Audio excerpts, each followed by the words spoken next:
कार्याला खऱ्या अर्थानं संघाच्या माध्यमातून भर देणारे सन्माननीय भदंत राजज्योतीजी यांना मी विनंती करतो की आपण 2 शब्दांमध्ये आपलं प्रतिपादन या ठिकाणी व्यक्त करावं।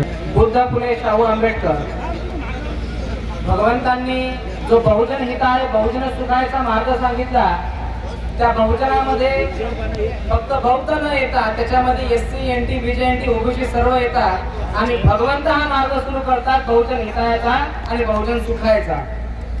आज मी कोणत्याही राजकीय बद्दल बोलत नाही आहे, पण मी माझ्या लोकांना चळवळ सांगण्यासाठी आलेला आहे। ज्यावेळेस आम्ही ऐकतो की बाबासाहेबांचे भाषण लागायचे, भरपूर लोक भरपूर त्या ठिकाणी जमावडा तयार व्हायचा।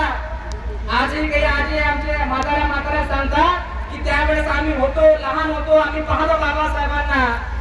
आजच्या काळात देखील आपल्या स्टेजवर आदरणीय श्रद्धेय खऱ्या अर्थानं युवकांचे आढळ तर आहेतच, पण या चळवळीचा खरा खंदा आदरणीय सुजातराव आंबेडकर आणि सोबत आज खऱ्या अर्थानं या बुलढाणा जिल्ह्याची जबाबदारी त्यांच्या खांद्यावर आहे आणि जे खऱ्या अर्थानं एका मागोमाग एक नांदुड्याची सभा नाही झाली तर आणखी एक सभा असे राबवणारे आदरणीय देवाभाऊ हिवराळे उत्तरचे जिल्हाध्यक्ष।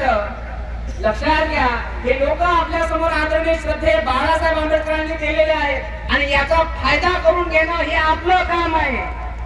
बरोबर आहे, मी वारंवार सांगत असतो या एरियामध्ये जेव्हा फिरतो वानखेडे साहेब की त्यावेळेस माझ्या हाताला शाई लावलेली होती आणि मी खंबीरपणे सांगत होतो की मी म्हणते राजज्योती आणि माझं होते। ज्यावेळेस साहेब उभे होते त्यावेळेस डायरेक्ट साहेबाला जात होतो, अधिकाऱ्यांना सांगत होतो की माझं वोटिंग डायरेक्ट आदरणीय श्रद्धेय बाळासाहेबांना जाते। माझा जन्म देखील अकोला जिल्ह्याचा आहे, जिल्ह्याचा तोच अकोला पॅटर्न आम्हाला आमच्या बुलढाणा जिल्ह्यामध्ये देखील राबवणं आहे आणि खऱ्या अर्थानं ही सत्ता आपल्याला काबीज करायची। काय सत्ता?